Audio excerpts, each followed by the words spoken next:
சத்தியமாக சொல்கிறேன். சில நேரங்களில் வந்து பசங்க பெரும்பான்மையான பசங்க தெரியும். பெண்கள் அழுவுறத பார்த்தா உடனே போய் கண்ணீரை தொடச்சிருவாய்ங்க. ஆனா ஆண்கள் அழுவுறத பார்த்தா வந்து அதுவும் நம்ம நண்பர்கள் அழுவுறத பார்த்தா வந்து அவங்களுக்கே வந்து நம்மளுக்கே வந்து கண்லேருந்து தண்ணி வந்துரும். அந்த மாரி தாங்க ஒரு 26 நிமிஷம் வீடியோ பார்க்கையில மிக்ஸட் எமோஷன்ஸ். அ அழுவை, கோபம், விரக்தி, சோகம். எனக்கு என்ன சொல்றதுன்னே வந்து தெரியல. அந்த இன்டர்வியூ பார்த்தோனே அந்த ட்ராமா வந்து எனக்கே வந்து தொற்றிக்கிடுச்சு அப்படின்னு தோணுது. பொதுவா வந்து, "நீ ஏன் அடுத்தவர்கள் வாழ்க்கையை குறித்து பேசுகிறாய்? அவர்கள் தான் அவர்கள் வாழ்க்கையை குறித்து கேமரா முன்னாடி பேசுகிறார்கள். அதனால் அந்த விஷயத்தை குறித்து நான் பேச வருகிறேன் தோழா" அப்படின்னு சொல்லிட்டு ஜெயம் ரவி அவர்கள் பேசின அந்த விஷயத்த நீங்க வந்து பார்த்துருப்பீங்க. அதில வந்து ஜெயம் ரவி கரெக்ட்டா? இல்ல அவருடைய மனைவி தரப்பு கரெக்ட்டா? அதில விட்டு போனாங்களே அவங்க வந்து யாரு? அந்த விஷயத்துக்குலாம் போவாம, பொதுவா ஆண்கள குறித்து இத வச்சு பேசணும் அப்படின்னு எனக்கு வந்து தோணுச்சு. இப்போ ஜெயம் ரவி அவர்களுடைய வாழ்க்கை அவர் வந்து பார்த்தீங்கன்னா, எடிட்டர் மோகனுடைய பையன், டைரக்டர் ராஜா அவருடைய தம்பி, அந்த மாரி ஒரு சினிமா பின்னணி கொண்டாலும் வந்து பார்த்தீங்கன்னா, ஒரு மாரி லைட் ஹார்ட்டட் மூவிஸ் நெறையா நடிச்சு, ஜெயம் ரவி ஹேட்டர்ஸ் அப்படின்னு சொல்லிட்டு யாருமே இருக்க மாட்டாங்க. நெறைய நடிகர்கள் போல் சப்பாட்டா இருப்பாங்க. விஜய், அஜித், சிம்பு, தனுஷ், சிவகார்த்திகேயன் மாரி வந்து ஒரு ரைவல்ரி கொண்ட நடிகர்ஸ்க்கு எல்லாருமே வந்து ஃபேன்ஸ் நெறையா இருப்பாங்க வெறித்தனமா. அதில வந்து ஹேட்டர்ஸும் கொஞ்சம் வந்து வந்துருவாங்க. அதில வந்து ஜெயம் ரவி பார்த்தீங்கன்னா, ஹேட்டர்ஸ் அதிகமா இல்லாத ஒரு நடிகரா என்னோட பார்வை. நீங்க அத ஏத்துப்பீங்களான்னு தெரியல. அப்படி வந்து ரொம்ப லைட் ஹார்ட்டட் மூவிஸ் பண்ற ரொம்ப அதிகமா எக்ஸ்ட்ரீமான ஆபாசமோ, வயலன்ஸோ வந்து பார்த்தீங்கன்னா, முடிஞ்ச அளவுக்கு ஒரு படத்தில இல்லாம பார்த்துப்பாரு. நெறைய நல்ல படங்கள் பண்ணியிருக்காரு. சில வந்து தேவையில்லாத படங்களும் பண்ணியிருக்காரு. அத நம்ம தமிழ் சினிமால தவிர்க்கவே முடியாது. அப்படி வந்துட்டு இருந்த நடிகர், அவர் சந்தோஷமா இருக்காருப்பா. அவருக்கு என்னப்பா, அவங்க அண்ணன் பாருங்க, தனி ஒருவன் குடுத்து திருப்பியும் அவருக்கு வந்து கம்பேக் குடுக்க வச்சுட்டாரு. அவர் நல்ல கதைகள தேர்ந்தெடுத்தா தமிழ் சினிமா எப்பவுமே அவர் வந்து தவிர்க்கவே தவிர்த்தாரு. கோமாளி போன்ற படங்கள் மூலியமா திரும்பியும் கம்பேக் குடுத்தாரு. அப்படின்னு சொல்லிட்டு ஒரு பொதுவா பார்க்கக்கூடிய ஒரு நடிகர், அவருக்கு என்னையிலிருந்து ஒரு பேட் லைட்ல வந்து அவருடைய பேர் அடிபட ஆரம்பிச்சதுன்னா, தன்னுடைய குடும்ப வாழ்க்கையில ஏற்படக்கூடிய பிரச்சனை. ஏன்னா, அந்த குடும்ப வாழ்க்கையில ஏற்படக்கூடிய பிரச்சனைக்கு முன்னாடி வந்த அந்த இன்டர்வியூஸ்லாம் பார்த்தீங்கன்னா கூட, அவருடைய மனைவி வந்து தன்னுடைய தந்தை, தாய் கூட உட்காந்து ஒரு இன்டர்வியூல பேசுறா மாரி, அதில வந்து ரொம்ப குடும்பத்துக்கு ஏத்த மருமகள் அவங்க அப்படின்னு சொல்லிட்டு அவங்கள புகழ்ந்து பேசுற மாரி, அதில அவங்களோட மனைவியும் ரொம்ப நல்லா பேசுற மாரி வீடியோஸ்லாம் பார்த்துட்டுருக்கோம். எவ்ரிதிங் இஸ் ஃபைன் போல பாரடைஸ்ல அப்படின்னு நெனச்சுட்டு இருந்தா, அதற்கப்புறம் தன்னுடைய ஃபேமிலில நடக்கக்கூடிய பிரச்சனைகள் கொஞ்சம் கொஞ்சமா வெளில வர ஆரம்பிச்சது. இதில பர்சனலா எனக்கு வந்து எப்படி தெரியும் அப்படின்னா, ஜெயம் ரவி அவர்கள் நடிச்ச சில படங்கள் வந்து பார்த்தீங்கன்னா, தன்னுடைய மாமியார் அவங்களே வந்து ப்ரொடியூஸ் பண்ண படங்கள். அவங்களே வந்து பார்த்தீங்கன்னா, ஒரு புரொடக்ஷன் ஹவுஸ் வச்சு ப்ரொடியூஸ் பண்ண படத்தில அசிஸ்டன்ட் டைரக்டரா வேலை பண்ணியிருந்தாப்புல ஒரு நண்பர். அவர் வந்து சொல்லியிருந்தாரு, அந்த புரொடக்ஷன் கம்பெனி எப்படி இருக்கும்? அதில என்னென்ன நடைமுறைகள் இருக்கு? அதில ஜெயம் ரவி என்ன மாரியான விஷயங்கள்லாம் வந்து அனுபவிச்சுட்டு இருக்காருன்னு சொல்றப்போ, ஓகே இந்த மாரி ஏதோ ஒண்ணு நடக்குது அப்படின்றத நான் வந்து கேள்விப்பட்டுருக்கேன். பட் அதை தாண்டி அவர் வெடிச்சு வெளில வரப்போ, ஓகே ரொம்ப கன்ஃபார்ம் போல. நீங்க இந்த கல்யாண மாலை அதில வந்து பார்த்துருப்பீங்க. ரகுமான் வந்து ஒரு பெரிய பாடகரா இருப்பாரு. நெறைய ஃபேன்ஸ் இருப்பாங்க அவருக்கு. பட் வீட்டுக்கு வந்தா பார்த்தீங்கன்னா, ஒரு அழகான மனைவி இருப்பாங்க. பட் அன்பான மனைவியா அப்படின்னு கேட்டீங்கன்னா, அவங்க வந்து ரொம்ப ஒரு கோவப்படக்கூடிய மனைவியா இருப்பாங்க. ரொம்ப ஒரு ஜெலஸா, பொசசிவ்னஸ் ஓவரா இருக்கக்கூடிய கண்ட்ரோலிங்கா இருப்பாங்க. அதனாலே அவர் என்ன பண்ணுவாரு, ஓடி போயிருவாரு. சும்மா ஓடி போமாட்டாரு. என் சந்தர்ப்ப சூழ்நிலையில ஒரு பெண் வருவாங்க. அவங்க கூட வந்து ஓடி போயிருவாரு. அதனால இது சரி, இது தவறுன்னு நான் சொல்லல. எந்த ஒரு இடத்துலயுமே வந்து பார்த்தீங்கன்னா, ஒரு ஆண் குடும்பப்படுத்துறப்போ, பெண் வந்து அதில வந்து விவாகரத்து வாங்கிட்டு போணும் அப்படின்னு நெனைப்பாங்க. சில பேர் வந்து பார்த்தீங்கன்னா, வேற யார் கூடயோ வந்து ஒரு ஒரு தொடர்பு அப்படிங்கிற மாரி மாறிருது. அதேமாரி ஆண்களுக்கும் அது பார்த்தீங்கன்னா, இது மாரி வந்து நடக்குது. அதில சில ஆண்கள் வந்து ரொம்ப கொடுமை தாங்காம, எப்படியாவது அதில வந்து பிச்சுட்டு ஓடி போயிரலாம்டா அப்படின்னு சொல்லிட்டு வந்து ஓடி போயிருவாங்க. இல்ல சொல்ல மறந்த கதை அப்படின்ற ஒரு படம் கூட பார்த்துருப்பீங்க. அதில வந்து டைரக்டர் சேரன் நடிச்சிருப்பாரு. தங்கர் பச்சன் படம். அதில வந்து ஒரு பணக்கார வீட்டுக்கு ஒரு ஏழை மாப்பிள்ளை போனா என்னென்ன விஷயங்கள்லாம் நடக்கும். வீட்டோட மாப்பிள்ளையா இருந்தான்னு சொல்லிட்டு. ஸோ அதனால அதே மாரி கதைன்னு சொல்லல. ஸோ ஆண்கள் பொதுவா வந்து கல்யாணம் பண்ணி போறபோது நெறையா இந்த மாமியார் கொடுமைகள்னால மருமகள் கஷ்டப்படுறாங்கன்னு கேள்விப்பட்டிருப்போம். பட் இந்த மாரி கேஸஸ் வந்து நெறைய பேசப்படுறதில்லை. அப்படிங்கிறது இவருடைய விஷயத்தில வந்து இருந்தது அப்படின்னு தெரியுது. இதனால வந்து பார்த்தீங்கன்னா, முற்றிலுமா வந்து ஜெயம் ரவி அவர்கள் தரப்புல நியாயம் இருக்கா? அவர் வந்து பார்த்தீங்கன்னா, ரொம்ப ரொம்ப புனிதர் அப்படின்னு சொல்ல வரல. பட் கண்டிப்பா அந்த திருமண வாழ்க்கையில வந்து பார்த்தீங்கன்னா, அவர் நெறைய இன்னல்கள அனுபவிச்சது அப்படிங்கிறது அவர திரும்பி திரும்பி சொல்றது மூலியமா வந்து தெரியுது. இன்னைக்கு குடுத்த அந்த பேட்டியில கூட என்ன சொல்றாரு, அவருடைய மனைவி வந்து பிளாக்மெயில் பண்ணி தன்னோட பிரெஸ்ட்ட வந்து ஸ்லிட் பண்ணி தான் கல்யாணம் பண்ணவே வந்து வச்சாங்க. ஸ்டார்ட்டிங்ல இருந்தே இது ஒரு பெரிய பிரச்சனையா இருந்துச்சு. எங்க அப்பா, அம்மா வேணான்னு சொன்னாங்க. எங்க அண்ணன் வேணான்னு சொன்னாங்க. நான் தான் வந்து மீறி போய் தப்பு பண்ணி கல்யாணம் பண்ணிக்கிட்டேன். அதற்கப்புறம் நான் வந்து ரொம்ப அனுபவிச்சேன். பசங்களுக்காக பொறுத்துக்கிட்டேன். அதுக்கப்புறம் என்ன வந்து பார்த்தீங்கன்னா, ஒரு ட்ராமா ஆர்டிஸ்ட் மாரி உள்ளுக்குள்ளேயே புளிக்க வச்சா பார்த்துக்கோங்க. வெளில வந்து புரொடக்ஷன் நடிக்க விட மாட்றாங்க. எங்க இருந்தாலும் காசு வாங்கிக்கோன்னு சொல்றாங்க. எனக்கு ஒரு அக்கவுண்ட் கூட இல்ல. எனக்கு சேமிப்பு அப்படின்னு வச்சுக்க கூட முடியாது. செலவு பண்ணா கூட கேட்டு கேட்டு வாங்கி செலவு பண்ணணும். அவங்க கண்ட்ரோல் படியே நடக்கணும்னு நெனைக்கிறாங்கன்னு சொல்லிட்டு, அவர் வந்து ஒரு 10 விஷயம் சொல்றாருங்க. அதில 2, 3 விஷயம் கூட உண்மையா இருக்காது. அப்படிங்கிறத திருப்பி திருப்பி பார்க்குறப்போ நம்ம கேள்விப்பட்ட வரைக்கும் இந்த மாரி ஏதோ ஒண்ணு இருக்கலாம் அப்படிங்கிறது நம்மளுக்கு வந்து தெரியுது.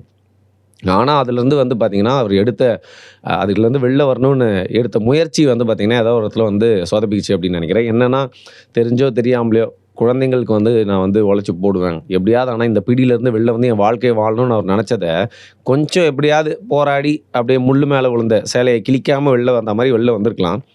பட் அவசரப்பட்டு வெளில வந்தது மட்டும் இல்லாம, he got into a relationship. So நம்ம ஊர்ல வந்து பார்த்தீங்கன்னா, இன்னைக்கு எல்லாமே வந்து நார்மலைஸ் பண்ணப்பட்டுக்கிட்டே இருக்கு. அதுவும் வந்து பார்த்தீங்கன்னா, ஒரு கல்யாணத்தில இருக்கிறப்பவே விவாகரத்து முடியாதப்பவே வந்து பார்த்தீங்கன்னா, ஒரு எக்ஸ்ட்ரா மேரிட்டல் ரிலேஷன்ஷிப் இருந்ததுன்னா, அதுவே கூட நீங்க வந்து ரொம்ப ஃபேம் இருந்தது அப்டின்னா, இல்ல ஃபேம் இல்லன்னா தான் பார்த்தீங்கன்னா, நியூஸ் பேப்பர்ல தினத்தந்தில வந்துருவீங்க. ஃபேம் இருந்துச்சு அப்டின்னா, அப்படியே நீங்க வந்து பேஜ் 3ல வருவீங்க. இங்கிலீஷ் நியூஸ் பேப்பர்ஸ்லலாம். பேரா நீங்க நடக்கிறப்பலாம் வந்து ஃபோட்டோலாம் எடுப்பாங்க. இதே அந்த ஃபேம் கூட சேர்ந்து பவரும் இருந்துச்சுன்னு வச்சுக்கோங்க, ஊரே சேர்ந்து உங்கள வந்து கொண்டாடும். இன்னைக்கு அப்படிதான் போயிட்டுருக்கு. ஹாலிவுட்ல ரொம்ப நாள் இருந்துச்சு. பாலிவுட்ல ரொம்ப சாதாரணமா இருந்துச்சு. இன்னைக்கு நம்ம ஊர்லயே வந்து பார்த்தீங்கன்னா, அதெல்லாம் போயிட்டு இருக்க சூழ்நிலையில திருப்பி நம்ம ஜெயம் ரவி கதைக்கே வருவோம். ஸோ அப்படி இருக்கிறப்போ அவர் வந்து அவசரப்பட்டு என்ன பண்ணிட்டாரு, ஒரு இடத்துல அன்பு கிடைக்கல, ரொம்ப கஷ்டமா இருக்குன்ற பட்சத்தில ஒரு இடத்துல அன்பு கிடைக்கிறப்போ, அதில போய் வந்து விழுந்துட்டாரு. ஆனா என்ன ஒண்ணு, விவாகரத்துக்கு முன்னாடியே வந்து விழுந்ததுனால, அவர் சைடு வந்து பார்த்தீங்கன்னா, அவருடைய நியாயங்கள் எல்லாமே வந்து மறந்து போகப்பட்டு, என்னடா இது ஜெயம் ரவி வந்து துரோகம் பண்ணிட்டாரு. 2 குழந்தைங்கள பத்தி யோசிக்கவே இல்ல. மனைவிக்கு வந்து துரோகம் பண்ணிட்டாருன்னு சொல்லிட்டு முழுக்க முழுக்க அவருக்கும் ஒரு கெட்ட பேர் வந்துச்சு. ஸோ அவர் எடுத்த அந்த ஒரு ஒரு பேட் ஸ்டெப் அது அப்படின்றதால தோணுச்சு. அதற்கப்புறம் அந்த அவர் காதலிச்சிருக்க அந்த பெண், அவங்க வந்து பார்த்தீங்கன்னா, ஒரு சிங்கர் இல்லையா?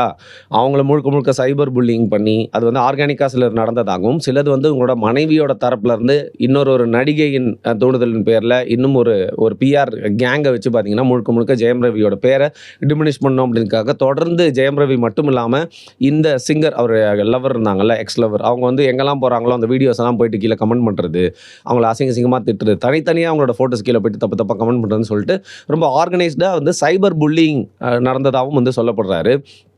இதில ஒரு பாயிண்ட் ஆஃப் டைம்ல வந்து இந்த காதலியா இருந்தவங்க எக்ஸ் லவர் வந்து பார்த்தீங்கன்னா, "எப்பா இதுக்கு மேல என்னால இது தாங்க முடியாதுடா" அப்படின்னு சொல்லிட்டு, "நான் இந்த ரிலேஷன்ஷிப்லேருந்து விலகுறேன்" அப்படின்னு சொல்லிட்டு முந்தா நேத்தி ஒரு வீடியோ போட்டு போயிட்டாங்க.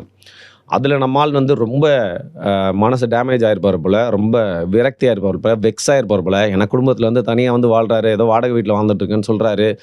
பெரிய வயசு அப்படிங்கிறனால அப்பா, அம்மா, அண்ணன் கூட எவ்வளோ நாள் தான் துணையா இருக்க முடியும் அப்படிங்கிறனால தனியா இருக்கிறவருக்கு ஒரு துணையா இருந்தவங்களும் போயிட்டாங்களே அப்படிங்கிற விரக்திய வந்து தொரத்திட்டீங்க அப்படின்னு சொல்லிட்டு இந்த வீடியோல ஃபுல்லா வந்து அவர் வந்து சொல்லிக்கிட்டே இருக்காரு. இதுல வந்து இன்னொரு விஷயம் என்ன சொல்றாருன்னு பார்த்தீங்கன்னா, அந்த நடந்த கொடுமைகள் விட்டுட்டு போயிட்டாங்க. எங்க இருந்தாலும் நல்லா இருக்கணும் அப்படிங்கிறத தாண்டி முதுகுல குத்துனாங்க அப்படின்லாம் சொல்றாரு. இது புரிஞ்சுக்க முடியுது. பட் ரத்த வாந்தி எடுக்கிறேன் அப்படின்னாரு.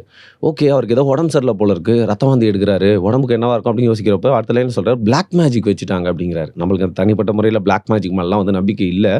பட் அந்த அளவுக்கு வந்து பார்த்தீங்கன்னா, இவருடைய நலனை வந்து கெடுக்க விரும்புறவங்கலாம் வந்து அவங்கலாம் இருக்கிறாங்கன்னு சொல்றது மட்டும் இல்லாம, இதில ஒரு நடிகையும் வந்து தொடர்புபடுத்தி பேசுறாரு. அந்த நடிகை 3 எழுத்து நடிகையாம். இட்லி நடிகையாம். எனக்கு ரொம்ப கஷ்டமா இருக்கு கண்டுபிடிக்கிறதுக்கே. ChatGPTல போட்டா வந்து கிராக் கிட்ட கேளுன்து. கிராக் கிட்ட கேட்டா, "நீ வந்து ஜெமினி கிட்ட கேளுன்து." நான் பேசாம இட்லி கடைக்காரர்கிட்ட போய் கேட்கலான்னு இருக்கேன். யாருங்க இது இட்லி நடிகை அப்படின்னு சொல்லிட்டு. ஸோ இந்த இட்லி நடிகையும் சேர்ந்து இவங்க மனைவி கூட செட்டு சேர்ந்துக்கிட்டு வந்து இவருக்கு எதிரா வந்து ஒரு பெரிய பிஆர் பண்றதாகவும், இப்போ அவருடைய எக்ஸ் லவர் அவங்கள விட்டு போனதுக்கும் அவங்க தான் ஒரு காரணம். "நீலாம் யார் வந்து பேசுற? நீலாம் ஒரு ஃபெமினிஸ்ட்டா? எனக்கா அப்படி பேசுறேன்னு" சொல்லிட்டு புலம்புன்னு புலம்புறாரு.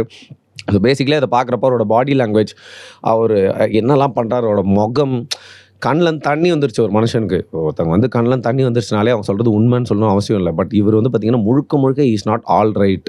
விரக்தியில பேசுறாரு. பிரேக் டவுன் ஆயிட்டாரு. அது மட்டும் இல்லாம பல நாள் தூங்கலையா? இல்ல ஏதாவது ஒரு இன்ஃப்ளூயன்ஸ்ல இருக்காரா? அப்படிங்கிற மாரி தெரியல. எப்பவுமே நம்ம பார்க்குற ஒரு ஜெயம் ரவியா அவர் வந்து இல்ல. அப்படிங்கிறது அதன் மூலியமா வந்து தெரிஞ்சது. ஸோ, இதெல்லாம் வந்து இதனால சமூகத்துக்கு நீங்க ஏதாவது கூற வரீங்களான்னு கேட்டா, பெருசா கூறலாம் வரலங்க. ஸோ, ஒரு மாரி ஒரு மேரேஜ்ல மாட்டிக்கிட்டா வந்து பார்த்தீங்கன்னா, வெளில வர்றது அப்படிங்கிறது ஒரு இன்ஃப்ளூயன்ஷியல் ஃபேமிலியா இருந்தா வெளில வர்றது கொஞ்சம் கஷ்டம் தான். நெறையா இடத்துல செக் வைப்பாங்க, லாக் வைப்பாங்க தான்.